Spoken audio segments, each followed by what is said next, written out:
Bonsoir mes chers compatriotes. Donc voilà, je m'excuse. Tout à l'heure, ils ont signalé mon live. Donc c'est pour cela que j'ai pas pu... voilà. Donc partagez, mettez les cœurs surtout. Surtout mettez les cœurs. Voilà. Donc vous avez vu, dès que j'ai commencé, ils sont venus signaler le live. Donc n'hésitez pas, dès que vous rentrez, vous mettez les cœurs. Voilà. De toute façon, ils vont se fatiguer. Donc, vous avez tous vu, en général, la situation. Les forces vives ont vraiment battu le record. Voilà. On a vraiment gagné parce que le message du président de l'UFDG a bien passé. Au nom des forces vives, il a fait le message pour le peuple de Guinée et le peuple de Guinée a répondu. Parce qu'il a dit à tout le monde de rester chez soi.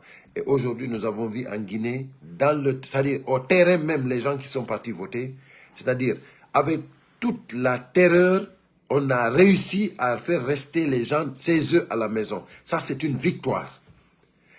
Vous avez vu, ils ont déployé plus de 45 000 soldats avec des hélicoptères. Hein? C'est comme si la Guinée était en guerre. Malgré tout ça, le peuple est resté serein.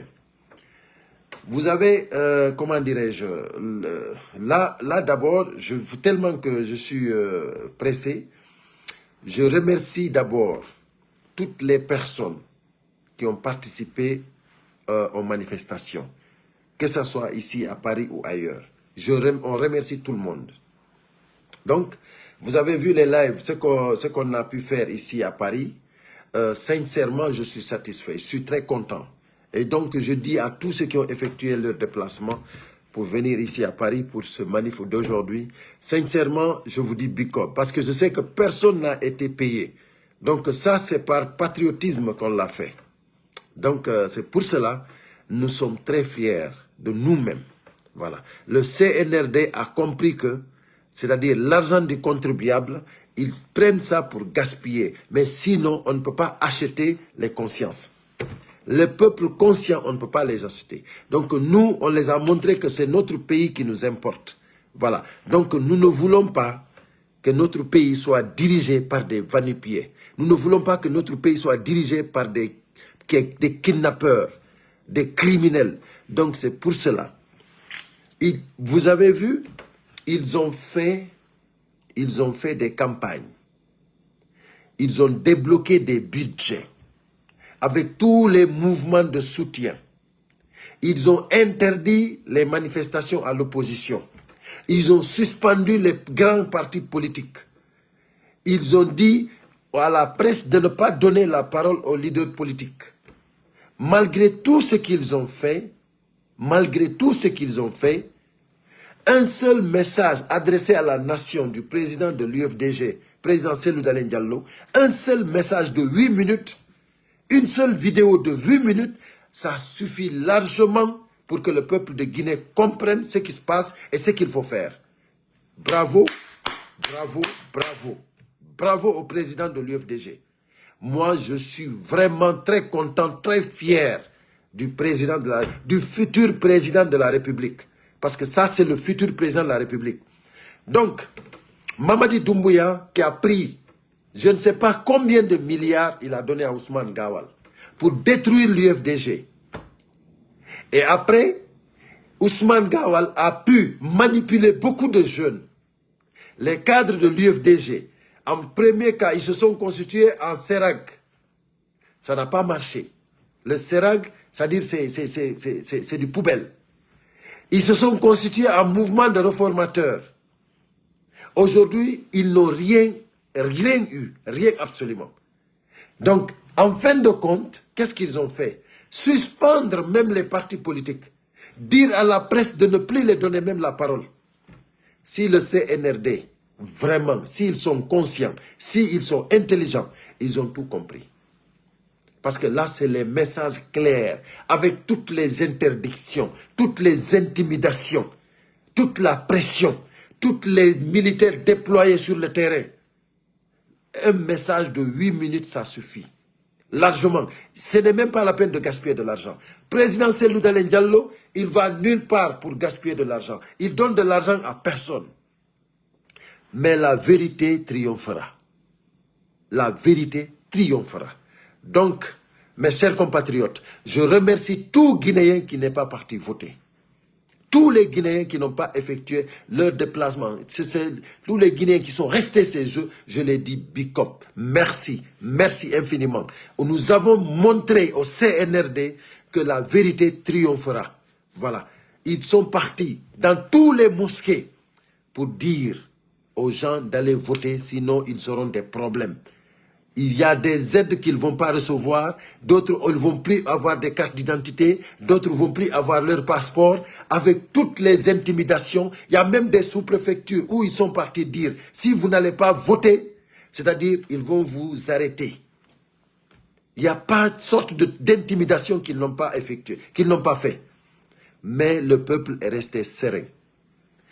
Bien sûr, il y a des gens qui sont partis voter, bien sûr. On sait qu'il y a des gens qui sont partis voter. Parce qu'on ne peut jamais avoir 100%. Jamais on ne peut avoir 100%.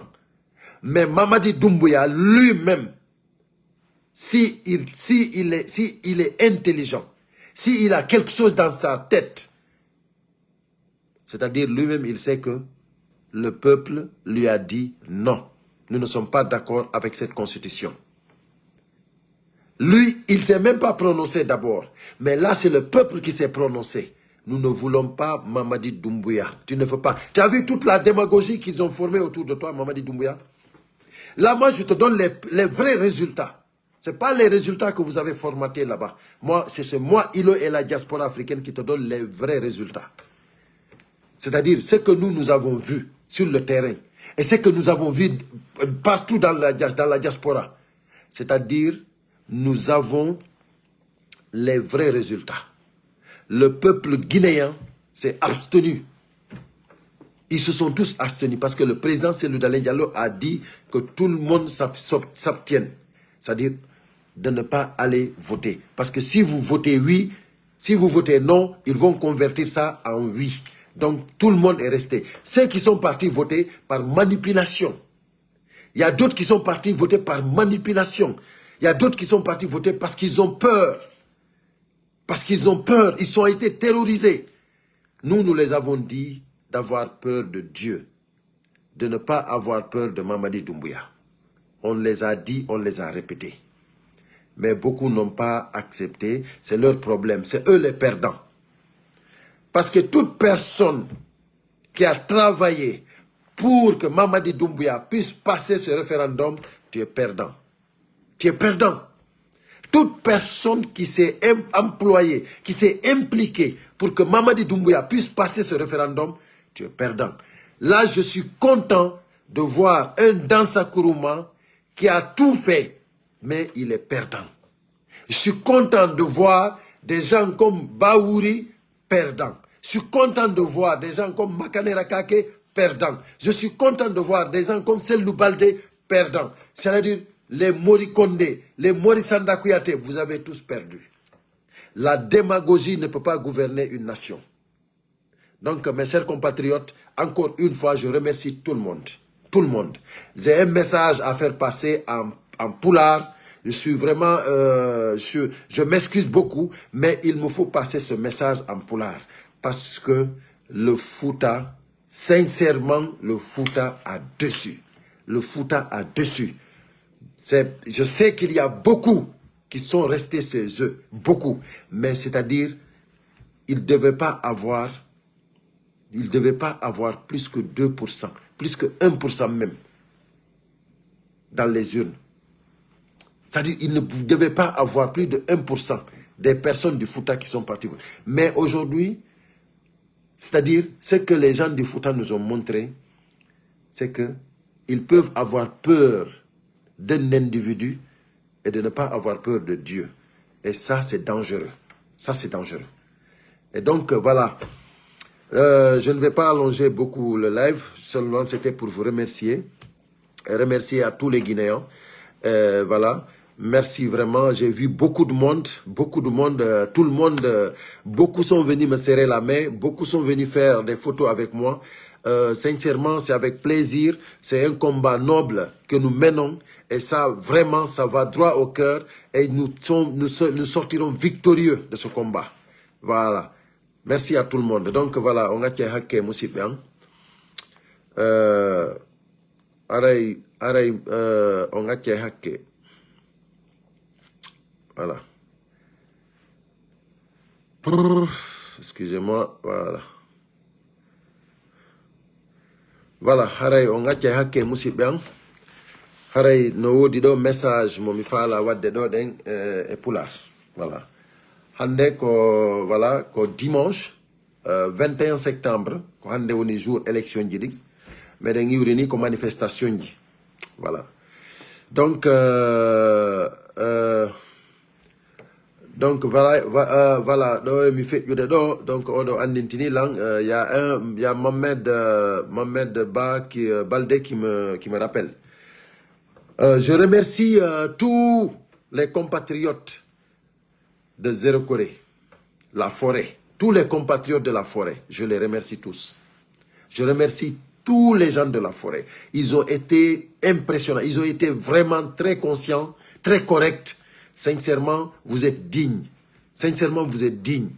Donc, tout Zéro Corée, merci. Tout Massanta, tout Guégué, tout le monde. On remercie toute la forêt. Voilà.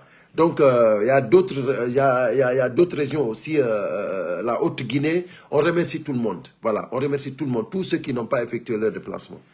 Voilà. Donc, haray Moussipian, haray on a hacké au message do ko fi Fouta. Donc, on yi Jama Fouta on. E ngal ɗo ɓe wawi wadde ɗo ɗen hunde ko goɗɗo sikkatano ɗum ɗo wawa e feƴƴude e nder Fouta Diallo.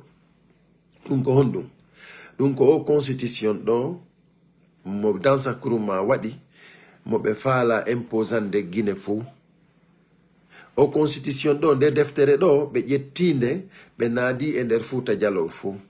Fouta Diallo fou adoptinde ko honɗum noon ɓuri hulɓinade koko ɓe yehi ko juulirdaje Fouta Diallo fop ɓe validi o constitution ɗo ɓe inni yimɓe ɓe fof voto wi ɗum ɗo noon hulɓinilam fi Fouta on ɓaynayi mi fenu min mi hersi moƴƴa noon mi hersi e nder aduna Allah fop tawde komo jibinande Fouta ɗum ɗo noon mi taw ko ma mi waɗa o vidéo ɗo mi andina ɗum ɗo ɗen jama Fouta on fof.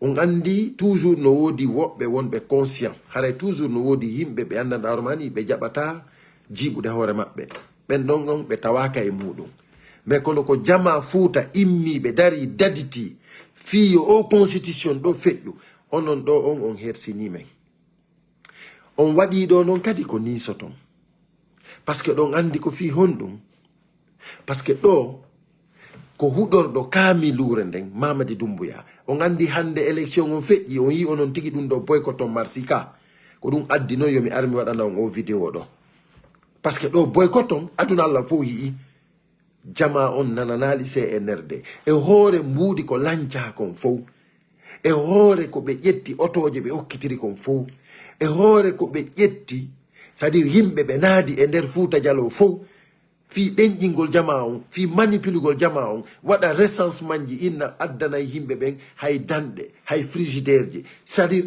kala ko mankiraɗa c'est à dire sa yahali votuɗa wi a heɓata ɗum ɗon manipulation ko waɗa kon fof on yii e hoore ɗum ɗon fof aduna Allah on fof boykoti Fouta Diallo noon ko hondumiɗo woni e wolande on ko par ce que vraiment onon immiɓe dari daditi fiyo ɗum ɗo laato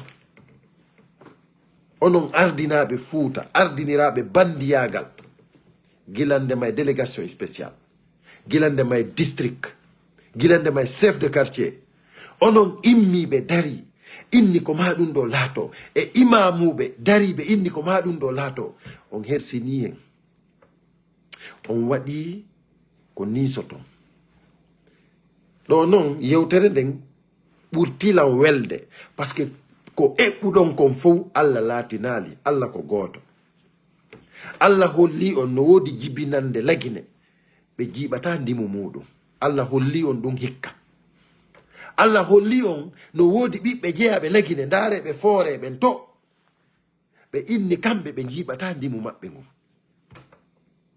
Kamɓe non ko ɓuri kon hina julɓe dey ko chrétien ɓe ko catholique ɓe kono ɓe jaɓali jiiɓugol ndimu maɓɓe ngun. Hande ko enen wiitiɓe julɓe kala mo juulata wiye mo kefeero, hande on hersini en par ce que hande kadi ko yahata e fi diina ɗum ɗon on hande kadi enen on en placetake yeeso. ɗum ɗon kala waɗuɗo en yeeso haray o falji. Ko yehi e fi diina kala ƴettuɗo fuuta hikkini ɓe yeeso haray o falji. ɗum ɗon on yo welu mo mettata. On yii ko imamɓe haaloɓe ka haala ɗo dari fewti aduna Allah fof inni o constitution ɗo no moƴƴani hay diina men kam. Constitution mo andanɗa hoore ma ni hino waɗa ton ɗen c'est-à-dire sexe ji ɗin fof hino no yanana waɗugol kala ko faala. C'est-à-dire à tous les niveaux, de toutes les formes. C'est-à-dire iɗon yanana waɗugol ko faala ɗo. Ça veut dire que debbo e debbo no yanana sino hiɗidiri yoɓe waɗu ko ɓe faala. Constitution on hino newnani ɓe. C'est-à-dire hino yana gorko e gorko no yanana si ɓe faala jommidiri ɓe waɗu ko ɓe faala. Constitution on no yanani ɓe. Ko ɗum ɗo jama fuuta on ƴetti yehi jooɗi ko juulirdaje meɗen fof. Kamɓe ɓe landaki dey ɓay tum ɓe jonnama goɗɗum. Ɓe tefa ko honto Allah woniri. Ɓe tefa ko diina kam wi'i. Kamɓe ɓe jaɓi goɗɗum ɓe jooɗike ɓe inni ɗum ɗo no moƴƴani lagine fof. Ɓe inni ɗum ɗo no yaadi e diina men kam. Wimi on hersini en. Kono non menen meɗen welti ko Mamadi Doumbouya laami kon. Par ce que si Mamadi Doumbouya laamanoki men andata no sifa moɗon no woodi. Ko ɗum waɗi si men inni onon waɗuɓe ɗum ɗo ɓe fof yon filme. Onon heɓuɓe cuucal daragol e juulirdaje ɗen wowla fiyo gorko e gorko jombindir debbo e debbo jombindira yo ɗum ɗon yahane yo ɗum ɗon darane yo ɗum ɗon waɗe yo ɗum ɗon laato onon ɗon fof men inni yon filme. Par ce que on jiiɓi hoore moɗon on hersini men kono ko hoore mon jiiɓuɗon. Awa musidɓe am ko Fuuta Jallo ko wiyete Pita timbi Madina ko ɗon o wiyeteɗo Ummu Hawa e Zakaria Tamba journaliste jo c'est-à-dire catholique jo e julɗo jombidiri ɗum waɗi scandale lagine scandale fi catholique jo no jombi musulman jo ko onon immi yehi dari waɗi campagne ko juulirdaje fi honɗum fi yo gorko e gorko jombidir si ɓe faala debbo e debbo hara goto wawataɓe empêchude hay fuy hara sariya nangataɓe hara goto wawata intervenude si tawi kamɓe ɓe décidi waɗugol ɗum ɗon par ce que sariya on haray no newni. Min si min andi fewndo Ummu Hawa jommidiri e Tamba scandale wi ko montuɗon kon min mi inna e jaka diina kan onon koko hunduko hina ko ɓernde. Koko hunduko diina kan jaka onon koko hunduko na ko ɓernde. Koko piyoton tinde mon e leydi fo jaka ko zéro. Jaka ko piyoton tinde mon e leydi ko sifa Mamadi Doumbouya ƴettuɗo kamilu huɗi yeddi jomiraɗon ko on ari inni yon waɗu ɗum o immini sifa Ousmane Gawal en sifa Ba Wuri en sifa Ba Ousmane en sifa mamme honno oyo wiyeteɗo Souare ancien premier ministre ko sifa ɓe fof immina Sellou Balde en ko ɓe immina onon Alaji Badru en ko ɓe fof immina yehi yewti Fuuta Jallo fiyo Fuuta Jallo jiiɓu hoore mum yedda diina mum kam onon wonɗon complice e ɗum ɗon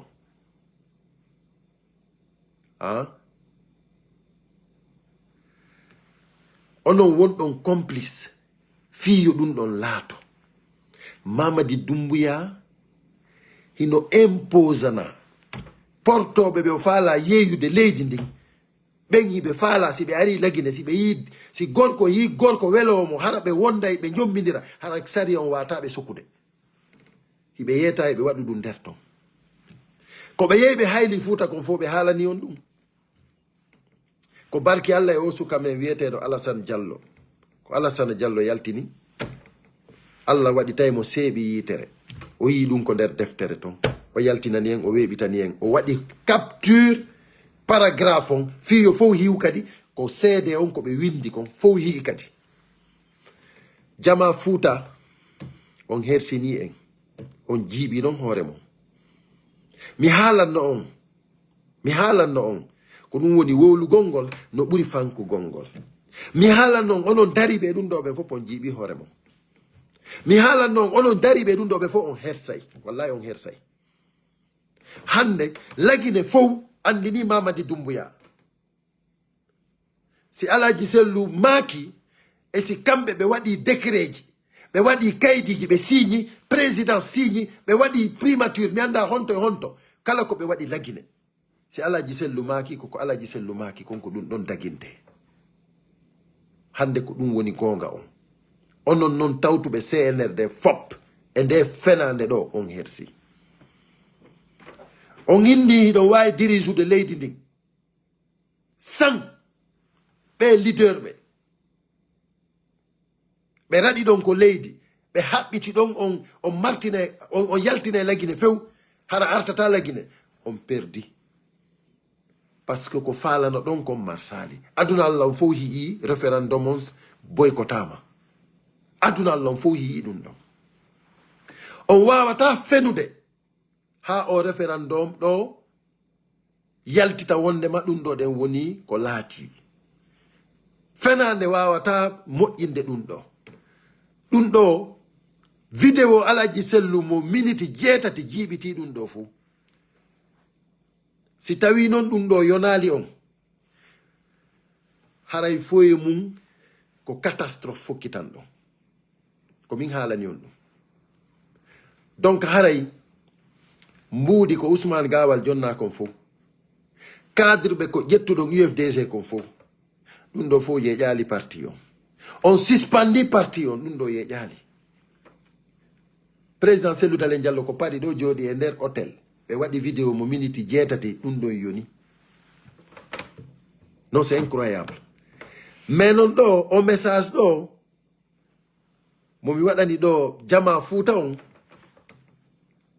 mi yinnuno mi accu han élection on feƴƴa onon tigi hiya noon hoore mon si mi ara noon mi jooɗo ɗo ɗen noon mi wolana on ko mi wolanta on ɗo kon par ce que min personnellement mi inni on jiiɓi hoore mon ko honɗum noon immanino ɗon innuɗon Tamba Zakaria jombata Ummu Hawa catholique jo jombata Ummu Hawa ndikka si catholique jo jombi julɗo edi si tawi gorko e gorko jombidiri edi si debbo e debbo jombidiri ndikka ko gorko e debbo jombidirta ɗon hay si ɓe hawta religion on hersini hoore mon et puis ko ɓuri muusude kon fof tawa koye nder juulirdaje jooɗoto ɗon waɗon ɗum ɓe acca ɓe juula juma ha gasa ɓe ƴetta micro on ɓe daro ɓe inna daginen yo debbo e debbo jombidir e nder Fouta Diallo emba on hersi emba on hersi emba on jiiɓi hoore mon awa mi yeetino on kala mo tawaka e ɗum ɗo o weltanto jomiraɗo on